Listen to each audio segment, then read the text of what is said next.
This soft-belted sow here on screen is 51-8. She sells as lot 35. She's a JoJo, and I'll come back to that here in a second. And her mother's a Shadow gone viral, Annie up. This one's actually bred to backhand.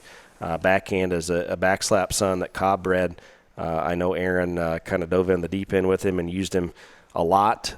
We actually traded some semen there at the end of the season and bred a handful of sows to this one. He's at Southern Gold, and a boar that I certainly appreciate his kind and what he could bring to the table here. I want to come back to the fact that she's a JoJo. This is actually the one of the very first JoJo litters that we had at the farm, and obviously the first JoJo daughter that's going to hit the Built the Brand sale is a sow. She's backed by the Gone Viral sow there in that pedigree, and if you go two more generations, you'll find 108-10, and that was the hillbilly sow from Kirk.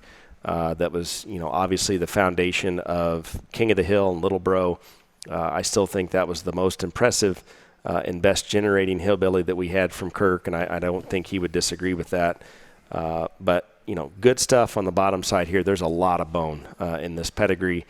She's probably going to look like a skinny, good-looking sow to you on screen, but don't underestimate the generating potential this one has from a heaviness of structure standpoint. We've got her bred to a boar that's certainly got bone in his pedigree. I like where this one is. I think it's a little different twist. Obviously, we got a lot of them bred to Absolute, and this boar that she's bred to is a paternal sib to him. So this is 51-8, Boots. Yeah, this one actually hit me very good in the grass. Again, for one of those, and then you kind of you start diving into it and realizing she's a JoJo.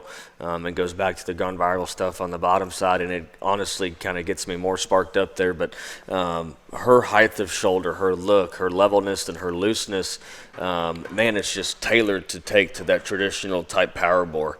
And then when you accompany that the fact that there's a lot of bone in terms of the backside of her pedigree there, ultimately that's the kind that make the biggest impact when it comes to trying to generate dollars in pigs that can win shows, are sows that are still built very good in their skeleton and have the extra look, but have the ability to constantly generate bone and density. I mean, this thing proportioned so good from the side. Ultimately, she looks like one that's got a lot of life left in her, and one that, even if this litter, maybe isn't the home run hitter, you're going to have several options going down the road to continuously keep finding power bores to mate her to. And I can promise you one of those is going to be a home run type deal, because she's built so good, her maturity pattern's right for those traditional power bores, and still has a lot of punch on paper on the bottom side of her. I don't know if you remember, Boots, but we sold, I think, at least 2 Littermate brothers to her at King of the Hill that year. That was that first crop of JoJos, and those 51s that we sold. Those are really neat pigs. Neat sow. This is 51-8. She sells as lot 35. She's a JoJo, bred to backhand.